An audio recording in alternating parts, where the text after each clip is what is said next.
Si una economía no funciona, es como cuando un auto no funciona que se tapa la distribución del aceite. O sea, educación financiera, a ver como lo hacían los abuelitos. Estos son los ingresos, esto lo puedo gastar. Cuesta motivar a la gente porque la gente tiene muy metido el apetito del gasto. Entonces yo creo que hay que enseñarlo desde más abajo. Respeto, asignar responsabilidades y saber premiar y saber dar consejos para corregir, pero en forma cuidadosa. Bienvenidos a un nuevo capítulo de Líderes con Propósito. Hoy tenemos un tremendo invitado, es un referente del pensamiento económico y la visión estratégica en Latinoamérica, don Vittorio Corvo.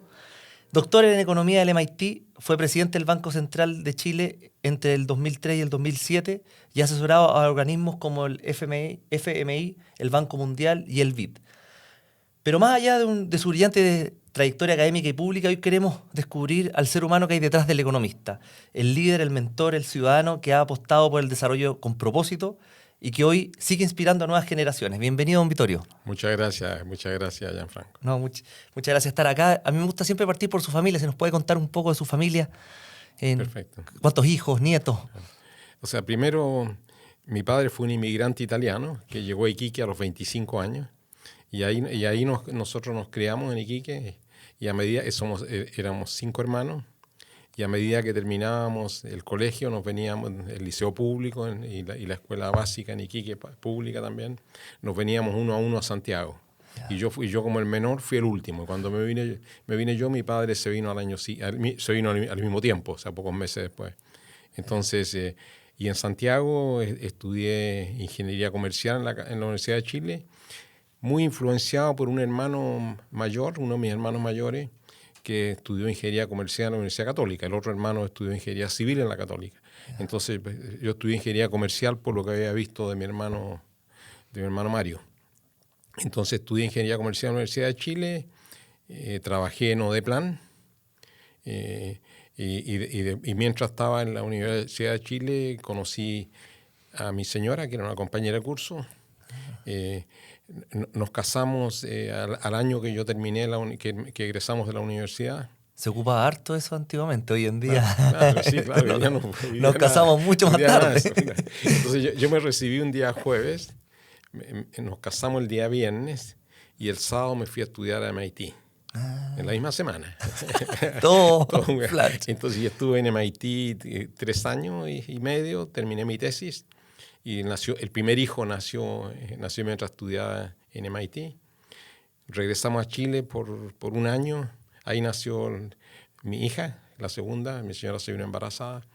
Y después de acá me fui de vuelta a MIT a hacer un postdoctorado y después me fui de profesor a Canadá por 9 años.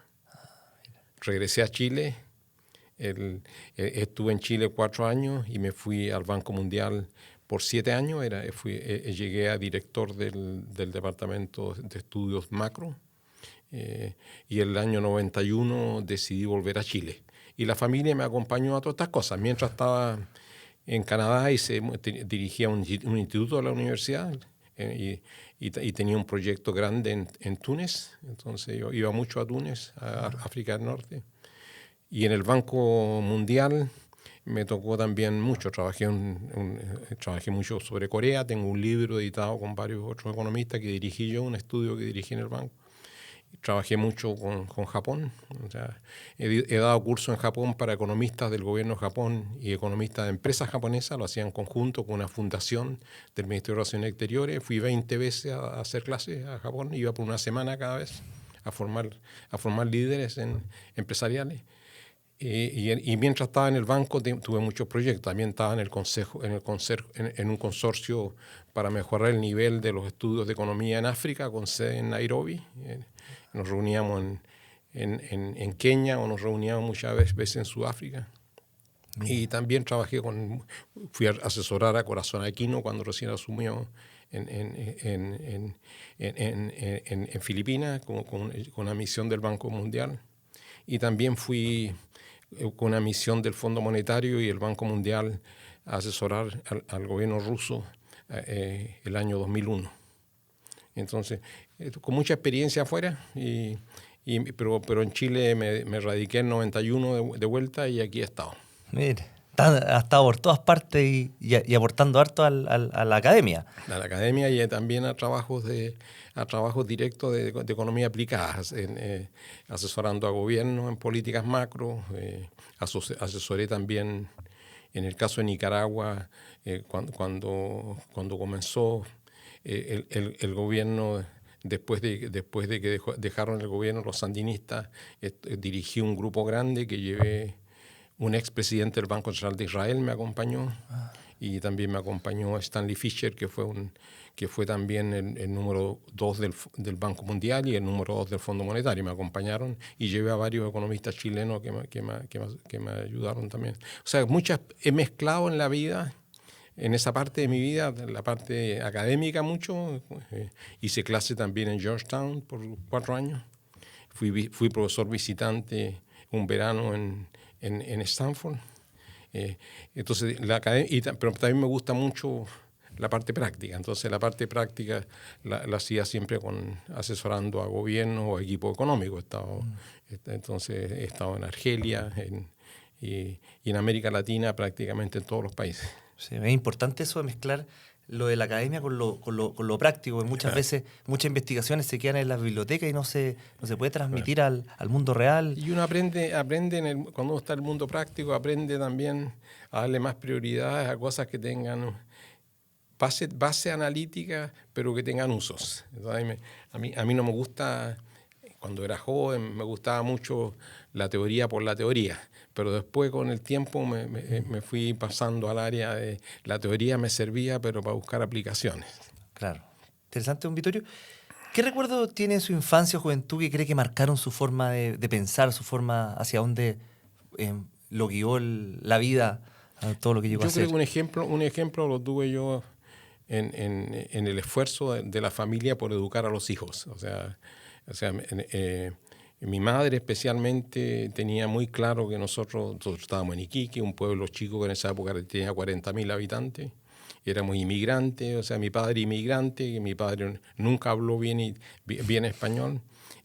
Y tenía muy metido que para salir adelante es esfuerzo.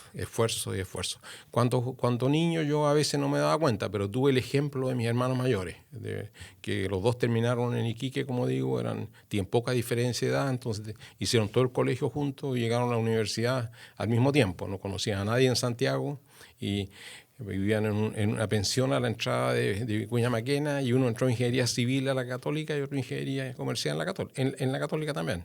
Entonces, ese fue un ejemplo. Mi hermana estudió pedagogía, matemática y física, y mi otro hermano estudió ingeniería civil en la Católica. Entonces, yo tenía el ejemplo, yo era el menor. Entonces, tenía ese ejemplo de esfuerzo y el interés de la familia de que uno tenía que educarse. Sí. Porque en esa época muchos de mis compañeros se quedaron en Iquique, se terminaron lo que era en esa época era sexto humanidad, hoy día es cuarto medio, y se terminaron sexto humanidad y se quedaban trabajando en Iquique en una tienda o en otra cosa. Entonces nosotros nos metieron mucho en la cabeza y después de eso uno se da cuenta, entonces cuando uno tiene la oportunidad se da cuenta que me fue motivando mucho en la Universidad de Chile, tuve muy buenos profesores en esa época, y eso me fue motivando más. Fui buen alumno, entonces eso me motivó y el que me dirigió, los profesores que me dijeron en la memoria, me dijeron que por qué no iba a estudiar afuera. Había visto a mi hermano, había ido a hacer un doctorado a Chicago, entonces dije, bueno, yo voy a ir, y no voy a ir a Chicago, mi hermano fue a Chicago, voy a ir a otro lugar. Y así postulé a varias universidades y me admitieron prácticamente todas, y elegí MIT. Es importante los profesores también, lo que impacta en los alumnos. Fundamental.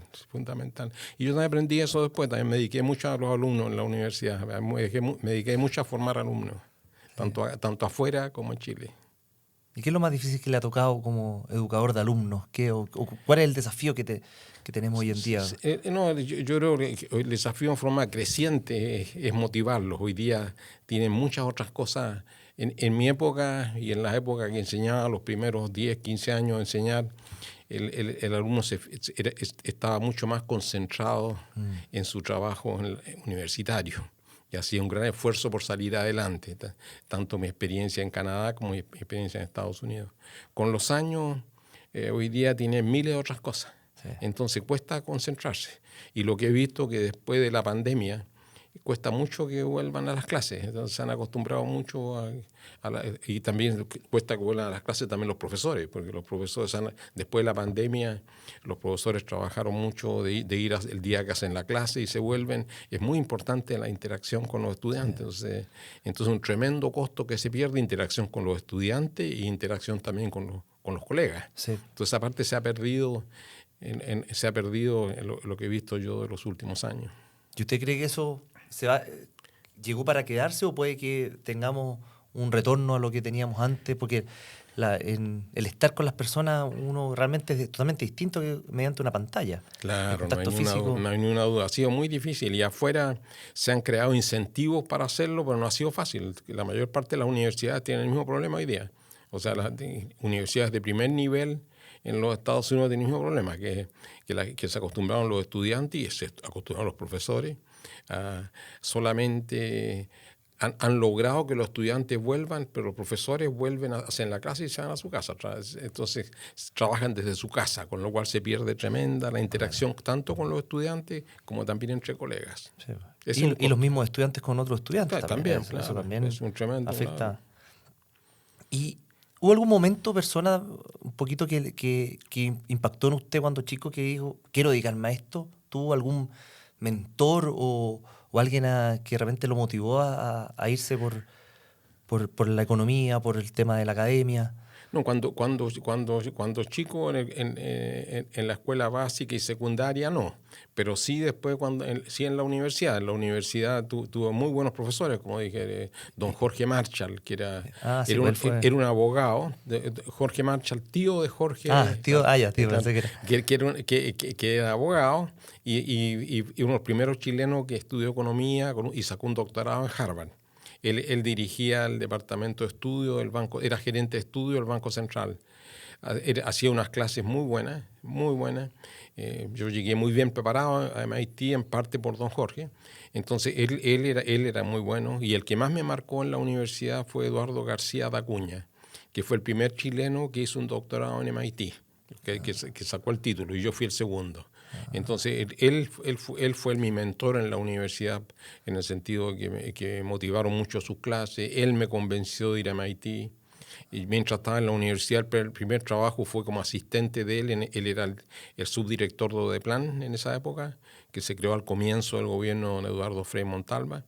Entonces, yo era su asistente. Yeah. Entonces, él me motivó mucho y entonces él jugó un rol y MIT lo elegí. Yo no sabía lo que era MIT en esa época, entonces lo elegí en gran parte por la recomendación de él. Entonces, y eran cursos que tomé cursos en la Chile en esa época. Yo estudié entre el 61 y el 66. En esa época la Universidad de Chile era mucho mejor que la Universidad Católica. La Católica se estaba formando, estaban regresando los Chicago Boys. Entonces esa parte de los 60, la Chile era la escuela de economía por excelencia. Interesante. Vittorio, si tuviera que explicar su vocación a un niño de 10 años, porque de repente ustedes que tiene tanto conocimiento, de repente para llevarlo a palabras simples, ¿cómo nos podría explicar su vocación? Yo creo que lo importante es primero un niño de 10 años leer. 3 cosas: leer y leer. O sea, la lectura es básica. Hoy día, especialmente, que están encandilados con los videojuegos y con los tablets. Entonces yo creo leer y buscar oportunidades para interactuar con niños de la misma edad. Eso los va a motivar, y hacer juegos que sean colaborativos, no los juegos que uno esté jugando frente al computador uno mismo, hacer juegos colaborativos. Entonces, y no hay duda que lo que hay que transmitir es que la educación en la vida es fundamental, y especialmente va a ser cada vez más importante con todos los desarrollos vertiginosos que se están haciendo en los últimos años en carreras que requieren habilidades cognitivas. Entonces, todo lo que tiene que ver también con inteligencia artificial, todas estas cosas requiere que, para subirse a esta micro, hay que dedicarse, ¿no? O sea, hay que balancear juegos con estudios serios. Y cuando fue presidente del Banco Central, ¿cómo llegó ahí? ¿Cómo llegó a ser presidente? Cuéntenos cómo fue la preparación, cómo se postuló, por qué pensaron en usted. No fue, o sea, yo había escrito mucho sobre el tema de banca central en una conferencia de la Universidad de Stanford. Tengo un trabajo sobre ese tema. Hice muchos estudios comparados de cómo reducir la inflación, qué se aprendía de bajar la inflación en el mundo, en Chile, en todas partes. Mi tesis fue sobre inflation in developing countries, que lo dirigió un premio Nobel de Economía, don Robert Solow. Entonces yo había trabajado en eso muchos años, desde mi tesis de doctorado, como digo. Entonces, un día me llamó el ministro de Hacienda de esa época, Nicolás Izaguirre, me dijo que el presidente Lago quería hablar conmigo, que quería ofrecerme que entrara al Banco Central. Fue una sorpresa para mí, yo estaba trabajando, estaba en la universidad full time y entonces quedé de irlo a ver. Yo tenía una presentación en la tarde, entonces le dije, puedo ir de las 7 en adelante. Fui a ver al presidente Lago, uno a uno, conversé con él más de una hora. Entonces me dijo que me iba a ofrecer, que quería ofrecerme que entrara al consejo. Y si entraba al consejo, si se aprobaba, pues nomina. Si lo aprobaba el Senado, entonces me iba a elegir presidente. Me ofreció. Entonces hubieron algunas cosas en el medio, pero me lo ofreció y yo acepté. Entonces se mandó el nombre al Senado y el Senado aceptó la nominación. Yeah. En el medio él me llamó el mismo día en la tarde y me dijo que no tenía los votos. Entonces yo le dije, no se preocupe, usted me lo ofreció. Yo le dije que yo iba, pero no se preocupe, yo tengo mi trabajo. Entonces me dijo, si me molestaba que pusiera mi nombre nomás, aunque no tenía los votos. Yo le dije, usted decide, usted me lo ofreció a mí, yo lo acepté, es su decisión. Entonces puso mi nombre y el Senado, a lo mejor cuando vio los antecedentes, también tuve que ir a hacer una presentación a la Comisión de Hacienda y después decidieron ofrecérmelo. Interesante. Si nos puede contar a todos los que nos están viendo y escuchando, ¿cuál es el foco y como lo que se preocupa el Banco Central, para que entiendan todo? La principal preocupación de los bancos centrales en el mundo y el mejor beneficio para el país es garantizar, mantener la estabilidad de precios. O sea, que los precios varíen poquito, como un agregado, para que uno tenga cierta confianza de que los precios mañana no van a ser muy distintos a los de hoy día. Y eso hace que uno tome decisiones mucho más informadas, porque los precios son relativamente estables. Entonces, estabilidad de precios. Y el otro gran activo de lo que pueden lograr los bancos centrales es facilitar la estabilidad del sistema financiero, que mañana no tengamos dificultades, en un banco se tenga dificultades porque estaba mal regulado, mal supervisado, tomó decisiones donde tomó mucho riesgo y le fue mal. Entonces eso crea un problema en el sector financiero que generalmente se transmite como una manzana podrida en un cajón. Porque un banco con un problema, entonces se crea incertidumbre, la gente retira depósitos de otro banco y se transforma en un problema generalizado. Entonces el Banco Central tiene esas dos responsabilidades: la estabilidad de precios, para lo cual trata de que la tasa de interés, que es el instrumento que tiene, esté en un nivel tal de que el gasto no crezca ni muy rápido ni muy lentamente. Si crece muy lentamente, entonces la economía va a crecer poco y podemos tener precios estables, pero una economía creciendo poco. Si es al revés, si la tasa de interés es muy baja y la plata es casi libre, en ese caso la gente se va a entusiasmar, va a haber mucho gasto y los precios van a empezar a cambiar a cada rato. Va a ser muy difícil en los negocios hacer planificación de qué va a pasar con qué produzco y a qué precio lo vendo, porque no sé cuál va a ser el precio mañana. Entonces el Banco Central trata de crear tranquilidad, y la forma de crear tranquilidad es con los precios que varíen muy poquitito de año. Nosotros tenemos en el Banco Central chileno una meta que sea 3%, que la inflación en promedio sea 3%. Si uno sabe que en promedio es 3%, puede sacar sus cálculos. Claro. Si sabe que un día va a ser 10, otro día va a ser... Y no olvidemos que cuando el Banco Central logró su autonomía a comienzo de la década del 90 del siglo pasado, en ese momento la inflación era 30% al año.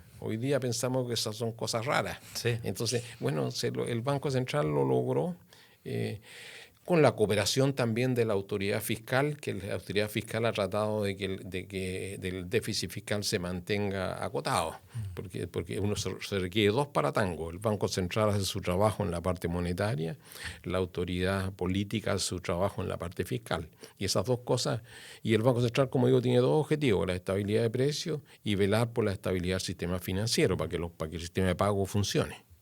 Claro, importante ahí ese equilibrio Claro, entre las dos, y como podemos ver que lo que le ha pasado a nuestro país vecino, Argentina, realmente inflación es del 100%. Entonces, claro, del 100 y de más del 100 y periodos, Perú a comienzos de los 90 tenía inflaciones del 20.000% al año.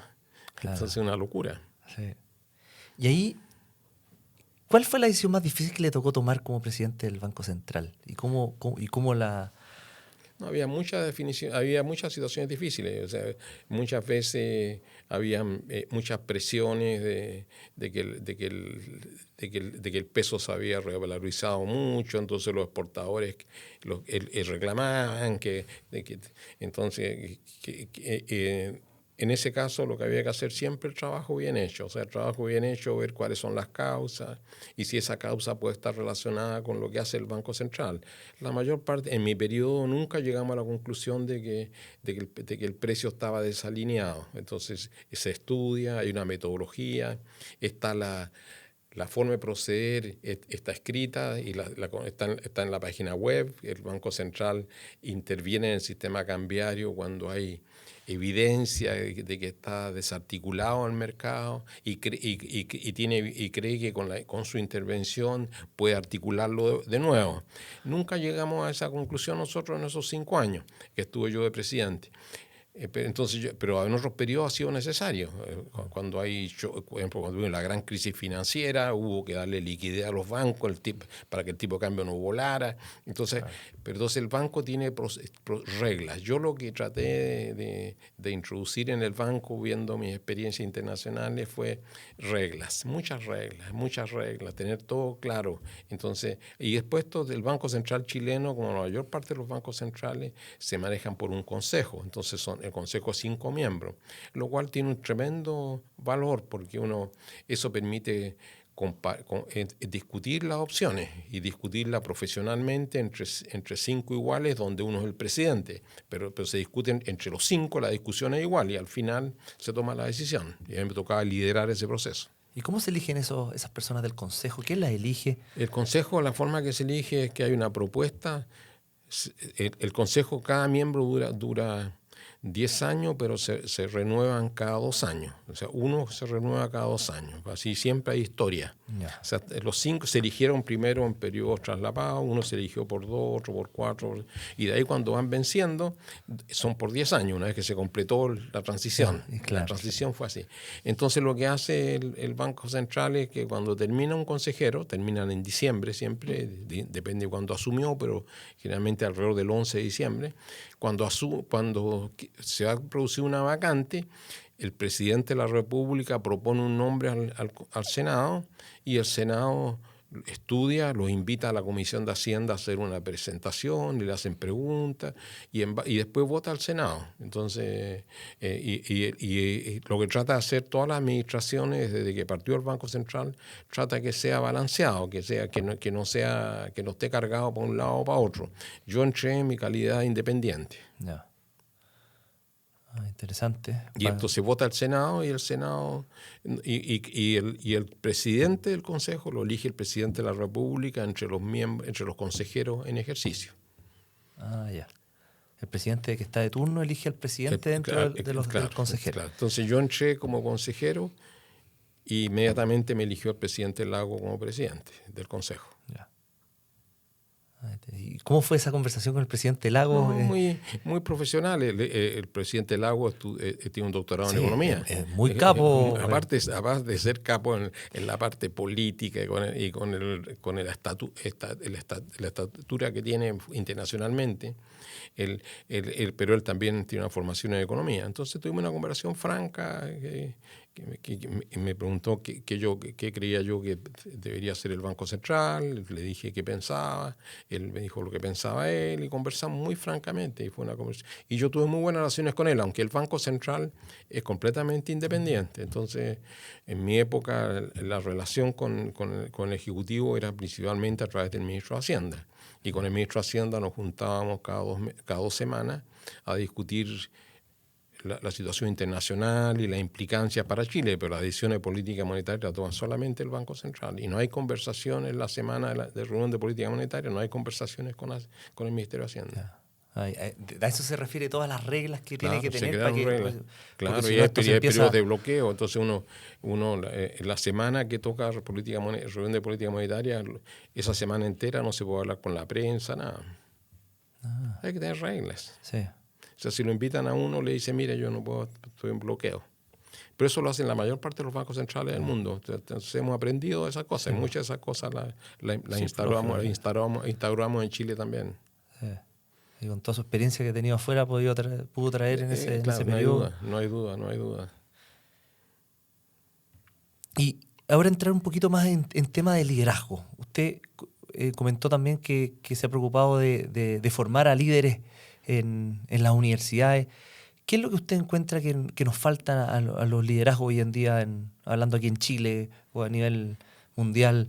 ¿Qué le falta a los líderes hoy en día? Lo que he hecho yo en mi carrera, no solamente en el Banco Central, sino que también cuando estuve en el Banco Mundial, es siempre...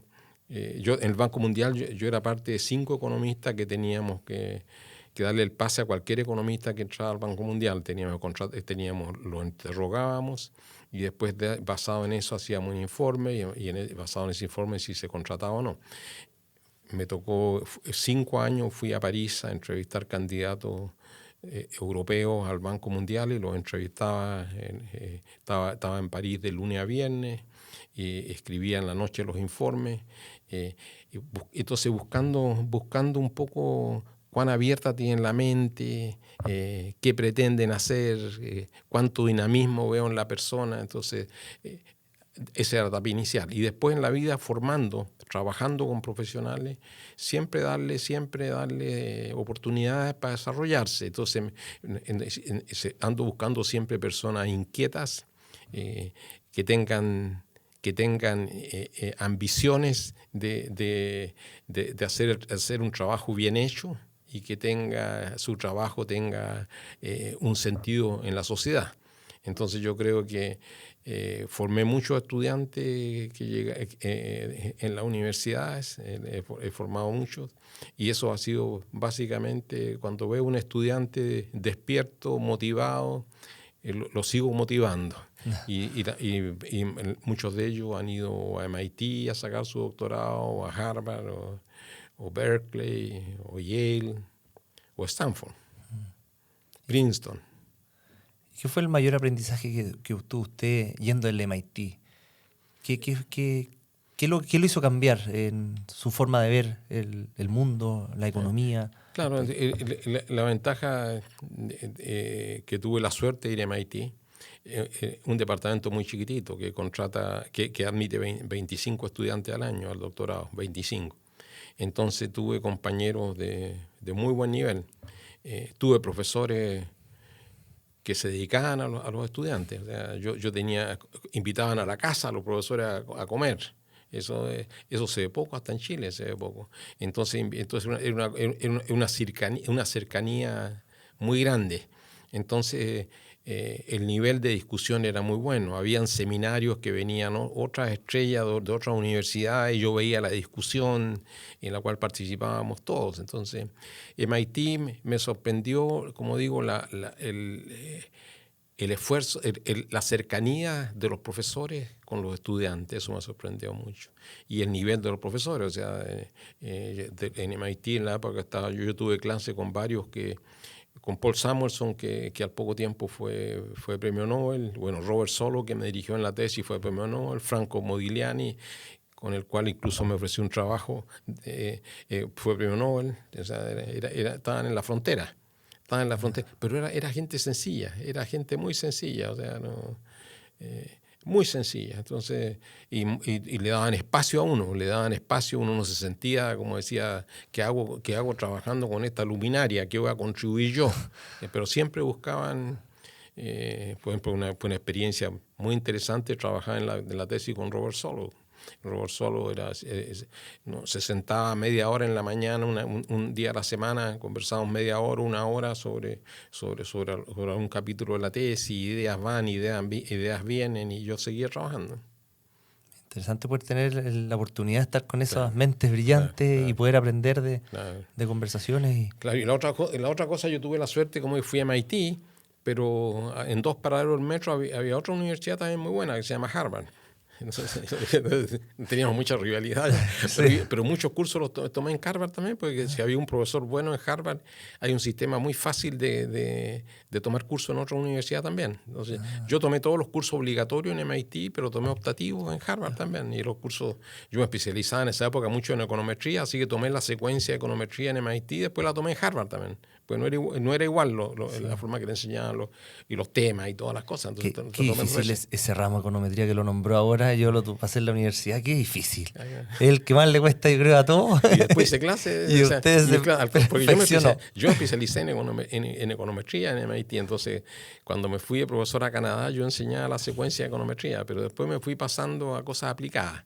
Y en Canadá trabajé mucho en modelos microeconómicos, y después empecé a trabajar cuando vine a Chile el 81, me di que acá el problema eran casi todos problemas macro, así que volví a la macro. Yo había hecho mi tesis en macro sobre inflación, así que volví a la macro el 81. Ahora quería entrar un poquito más en el tema del hoy. ¿Y qué rol deben jugar hoy en día los economistas frente a los grandes desafíos que tenemos en cambio climático, la equidad de género, la inteligencia artificial? ¿Cómo ve usted hoy en día este rol que tienen que tomar los economistas? Todavía hay muchas cosas que tienen que ver con temas directos de economía, todo lo que tiene que ver con sistemas tributarios, todo lo que tiene que ver lo que estamos viendo ahora, apertura, crecimiento, todo eso tiene que ver mucho con economía.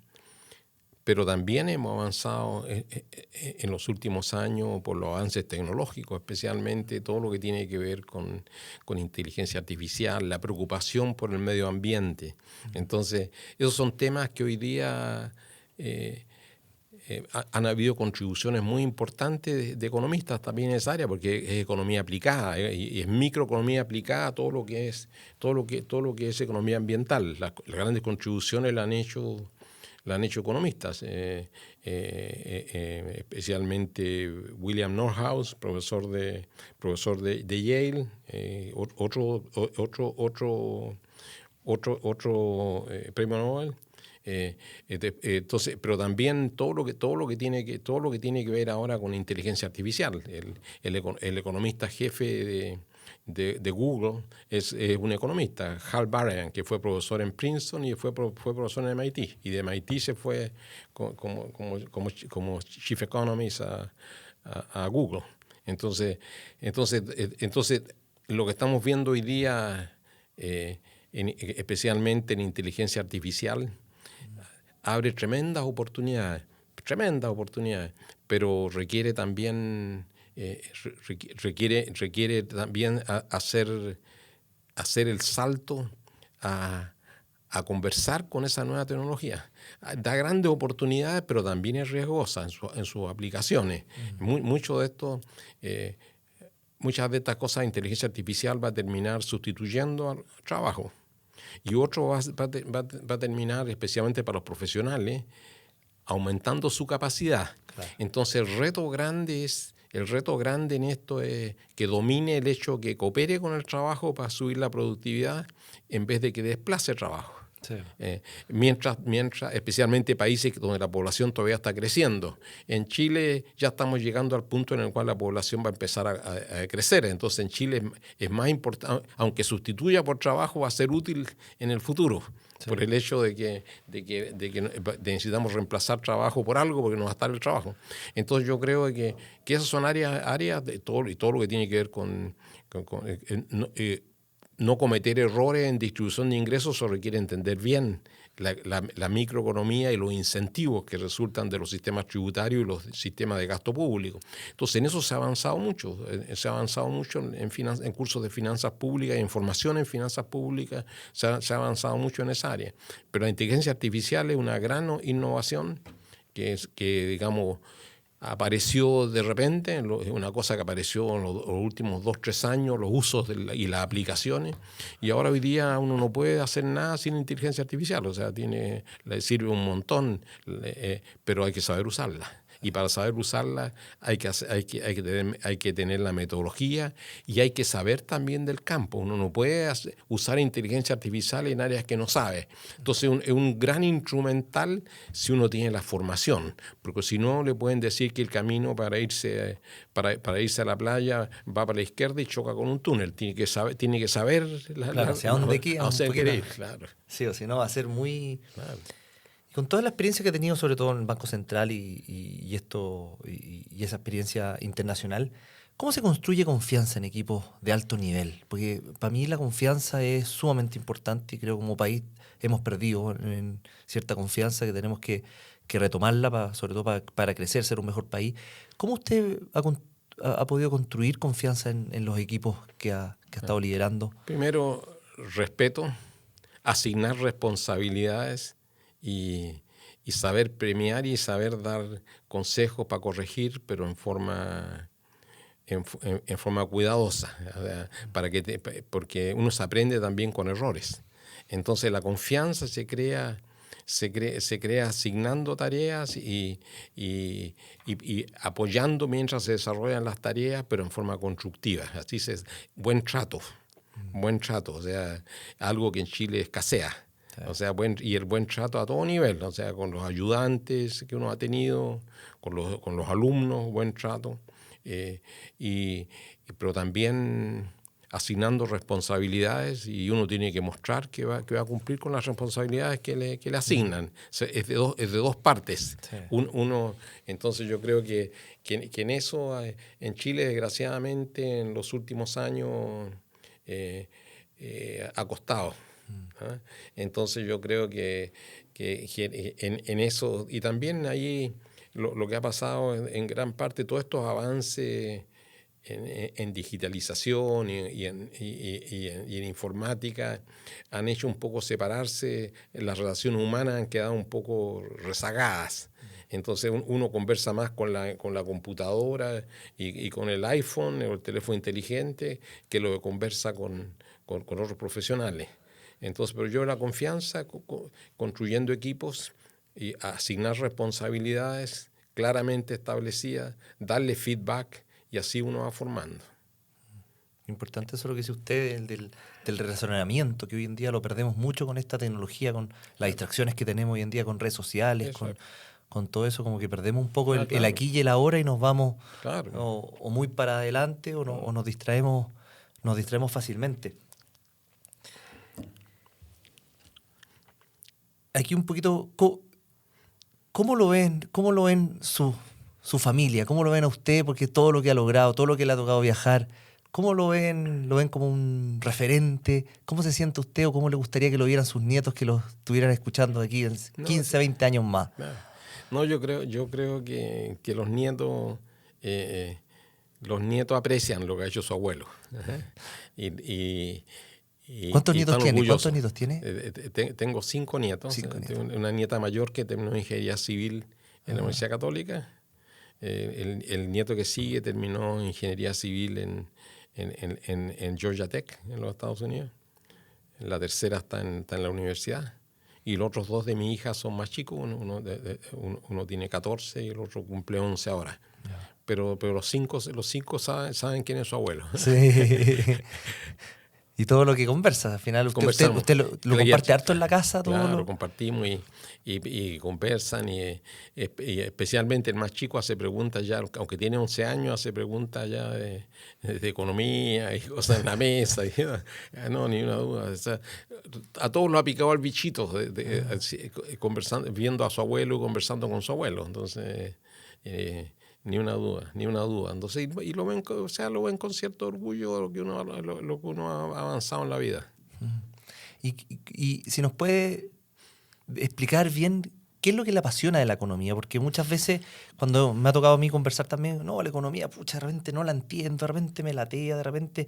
No, ¿qué es lo que a usted lo ha motivado, le ha sido su propósito para involucrarse tanto en la economía y tanto ayudando al país, ya siendo como presidente del Banco Central, escribiendo estos papers, como que ha hecho un aporte a la academia y a todo lo que... Porque la economía es fundamental. Pero ¿cómo a todos los que nos están viendo y escuchando motivarlos que la economía es importante, que la economía es fundamental para todos los países? O sea, yo me di cuenta tempranamente en mi formación, viviendo en la economía chilena de la década del 60, me di cuenta de la importancia de que la economía funcionara. En esa época teníamos problemas grandes, teníamos inflaciones altas, crisis de balance de pago, entonces alto desempleo, escaseces, cola en las calles a comienzos de los 70. Entonces, en esa época uno ve mucho el lado la macro, o sea, porque hay desempleo, por qué la inflación es tan alta. Y eso es lo que me motivó a mí especialmente a irme inicialmente por toda la parte macro. Pero después me di cuenta que necesitaba herramientas y ahí me especialicé en econometría para entender estas cosas, estas fuerzas. Pero lo que más me motivó a mí en economía fue por el impacto que tienen las personas y en las familias. Entonces, los primeros trabajos que hice yo fueron relacionados con eso, inflación, qué explica el consumo de las familias. Entonces yo creo que todo y después, bueno, en mi trabajo en el Banco Central fue básicamente preocuparse de que Chile no tuviera crisis, que la inflación estuviera controlada, y eso era un tremendo logro para el país. Y logro que venían trabajando los consejos anteriores, digamos desde el 90 en adelante la inflación se fue bajando de a poco y a mí me tocó una etapa en la cual ya la estabilizamos en 3% y también avanzamos mucho en modernizar el sistema de pago. Entonces habían cosas, tenía valor social para las personas que una economía funcione. Si una economía no funciona es como cuando un auto no funciona que se tapa la distribución del aceite y se funde el motor y vamos a la playa y nos quedamos botados en el camino. Acá es lo mismo, si la economía no funciona, hay gente que cuando la inflación es una sorpresa, no tomó los resguardos adecuados y en eso no va a poder pagar sus cuentas o lo va a pillar que se equivocó cuando fijó el precio de venta, lo vendió pensando que era un buen precio, pero resultó muy barato porque había mucha inflación, entonces lo vendió en un precio menor que el que le van a costar hacerlo de nuevo. Entonces hay muchas cosas injustas que surgen cuando la inflación es alta y variable. Entonces inflaciones bajas sirven. Entonces a mí de un comienzo me motivó mucho la macroeconomía, que la economía fuera estable, que la tasa de desempleo fuera realmente baja, y eso me llevó en la parte inicial. Y después me preocupé de muchas otras cosas. En Canadá trabajé mucho también todo lo que tiene que ver con regulación de tarifas telefónicas, fui testigo en juicio por el gobierno canadiense y trabajé un año en el Consejo Económico del Primer Ministro, trabajé. Entonces, y después me metí mucho en países en desarrollo, porque en países en desarrollo hay muchos otros problemas. Entonces yo creo que tiene una implicancia directa en las personas, a través del bienestar de las personas por tener un empleo. Lo más importante de todo, el empleo no es solamente importante por el ingreso, sino que por la dignidad humana. Sí. Entonces, la importancia de tener tasas de desempleo bajas, la importancia también después me metí más en cosas distributivas, qué le pasa a los ingresos de distintos grupos de la sociedad, cómo funcionan los mercados del trabajo. Sí. Y aquí han salido varios reportajes o análisis de que somos un país que vivimos bien endeudados. Como que la deuda cada vez ha ido creciendo la última década.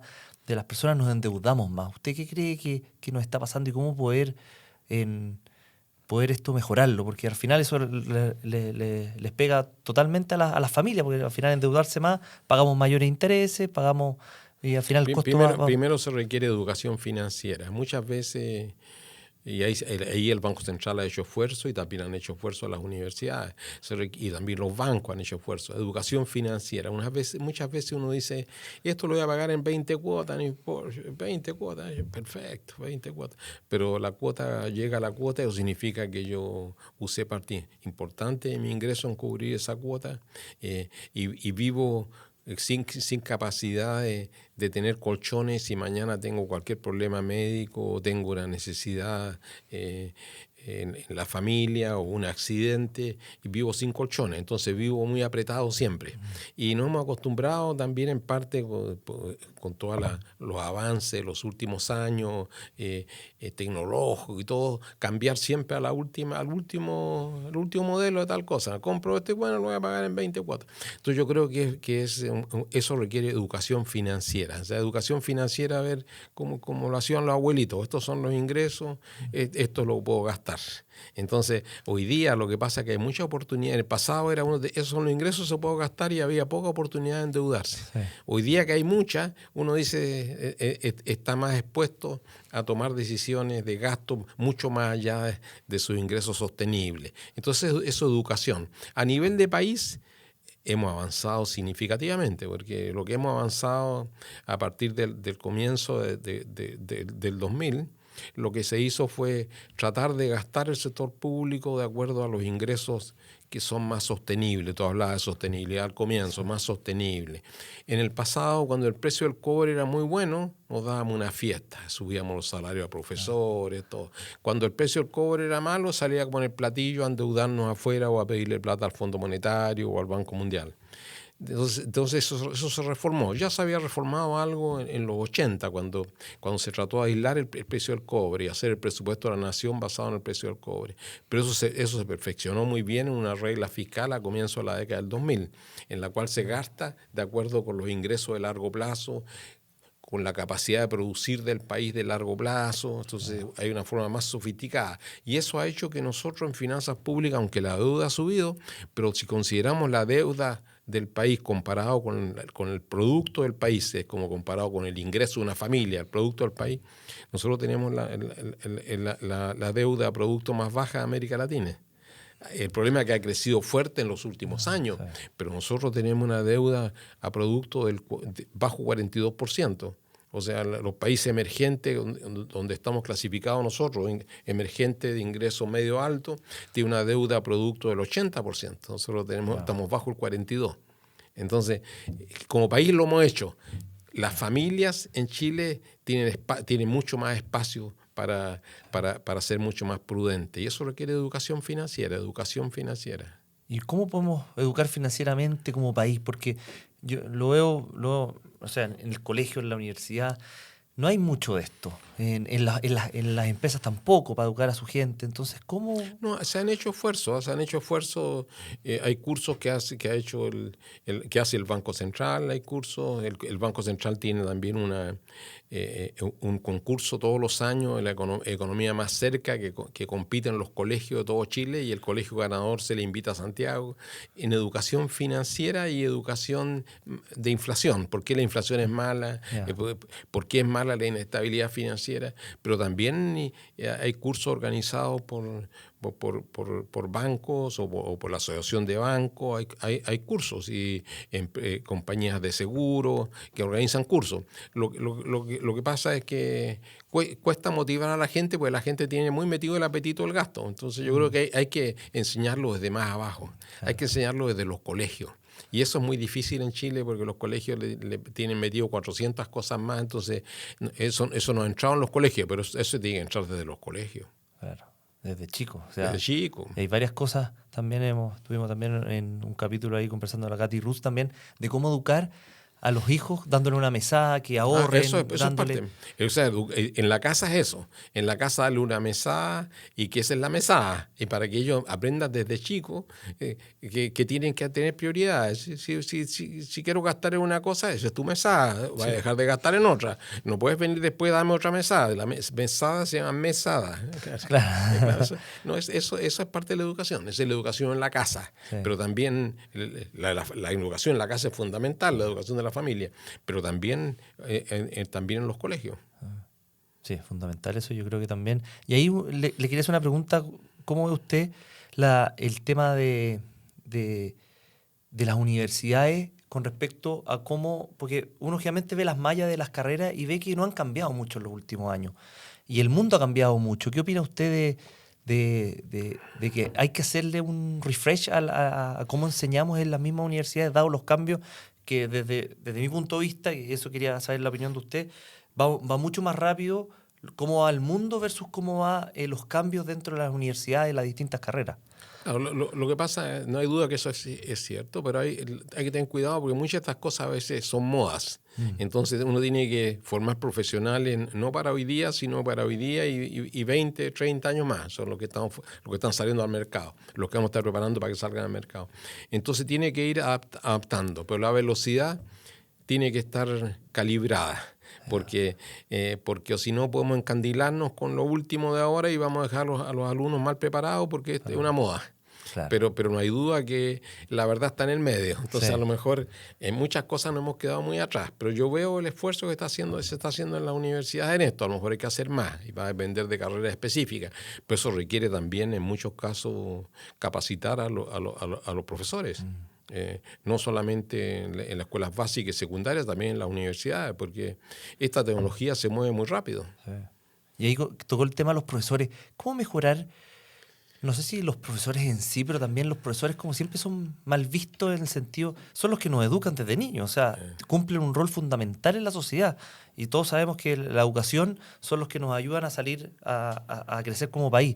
Entonces, ¿cómo poder mejorar, ya sea los pagos de los profesores, que se consideren mejor a los profesores, mejorar la calidad también, o sea, hacer un mejoramiento en cuanto a la educación, que es lo más importante, que de repente lo dejamos de lado? Claro. Nos preocupamos de otras cosas. Fíjate, yo ahí no hay duda que es un muy buen punto. Yo cuando era estudiante en Iquique, en la escuela pública en el liceo, que era el único que había, los profesores del liceo eran autoridades en Iquique, o sea, vivían en buenas casas, en buenos barrios, y eran autoridades, uno los respetaba. Entonces la sociedad entera ha ido desvalorizando el trabajo de los profesores, y también lo que ha pasado que los salarios se han ido quedando atrás de los maestros. Entonces yo creo algo de eso hay. Y también tenemos que el problema de la indisciplina de los estudiantes, que no le hacen caso a los profesores, y eso hemos visto acá como hemos destruido liceos emblemáticos, se han destruido por la indisciplina. Pero no hay duda de que todos los esfuerzos que se hagan en eso, o sea, el hecho ahora de tener el hecho de tener programas que permitan no solo capacitar, sino también premiar a los buenos profesores. Hay que reivindicar la labor del profesor. Y es un trabajo que está pendiente, no hay duda. Especialmente profesores tanto a nivel básico como a nivel de educación media. Entonces eso requiere formación, disciplina y buenas remuneraciones. Y es una inversión de alta rentabilidad. Sí. Si tenemos criterios también para premiar a profesores no basados en los años que han sido profesor, sino que basados en el rendimiento. Sí, eso es importante. Don Vittorio, y usted ha tenido contacto con varios grandes líderes, ha estado asesorando a países. Si me puede decir uno o dos consejos que usted le han dado o ha escuchado que realmente le ha servido mucho en su carrera? O sea, más que consejos, yo me acuerdo... Yo dirigía el área macro del Banco Mundial. Tenía un jefe. Entonces, cuando uno iba a escribir un trabajo, entonces tenía yo que dirigir un trabajo sobre un cierto tema. Entonces, ajustes en los países de Europa Central y del Este. O un trabajo sobre cuán eficientes eran los programas de ajuste que estaba haciendo el banco. Entonces, este profesor, que era profesor, era profesor de MIT, pero estaba en sabático y 3 años fue vicepresidente y economista jefe del Banco Mundial. Entonces, este profesor me citaba el día lunes a las 8:30. Entonces, ¿qué es lo que cuáles van a ser los bullets? ¿Cuáles son los mensajes que quieres pasar? Cuando ya iba avanzado en el trabajo, ¿cuáles son los mensajes? Eso me dio una tremenda disciplina que antes de empezar a escribir algo, y eso yo ya tenía, en esa época yo ya tenía 40 años, 30 y tantos años, 40 años. Entonces, pero la disciplina que me dio de tener claro cuál era el objetivo. ¿Qué quieres tú? ¿Qué son los mensajes que tú quieres dar? Y después ves cómo construyes para hacerlo. Porque uno tiene la tendencia a empezar a escribir y después ve cómo va a concluir. Acá uno partía con las conclusiones. Y eso me ha servido mucho en la vida. Tener claro para qué va a hacer una investigación. ¿Qué me gustaría probar? Y si no lo puedo probar, ok, no hay que cambiar. Pero ¿qué me gustaría probar? ¿Por qué quiero hacer esto? ¿Qué quiero hacer? ¿Por qué lo quiero hacer? ¿Qué quiero tratar de mostrar? Entonces, eso permite un montón focalizarse. Entonces, de ahí para adelante, siempre cuando voy a empezar a hacer algo, o incluso cuando voy a escribir una columna para el diario, pongo las 2 o 3 ideas que quiero pasar y después empiezo a escribir. Pero primero las 2 o 3 ideas. ¿Qué mensaje quieres dar? Tú no puedes dar 24 mensajes, tienes que dar 2 o 3. Entonces me acostumbré a dar 2 o 3 mensajes, pensar primero bien y después organizarse en la cabeza, y después voy a hacer el trabajo para darle el sustento a mi propuesta. Entonces parte con las propuestas, al revés de lo que uno hace. Sí. Uno empieza a escribir y después dice, ¿qué concluyo? No, aquí, ¿qué crees tú que quieres concluir? Y si no puedes, después lo ajustas, pero parte, focalízate. Focalízate en la pregunta básica. Eso aprendí temprano en el Banco Mundial con Stanley Fischer, un gran amigo mío que era el Chief Economist cuando yo estaba en el Banco Mundial. Interesante, porque al final eso también uno lo puede traslapar también, lo mismo en las reuniones, cuando uno hace una reunión. Claro. ¿Qué es lo que quiero lograr de la reunión antes de ser a quien invito, cuánto rato? Eso hago siempre ahora, claro. De repente uno llega e invita a todos, claro, hace la reunión y después termina la reunión y no llegamos a nada. Entonces es importante ponerse los objetivos antes yo lo usaba mucho también, pero yo me reunía con todo mi staff en el Banco Mundial cada segundo lunes. Y también lo mismo, que quería la misma cosa, o sea, la misma regla, claro.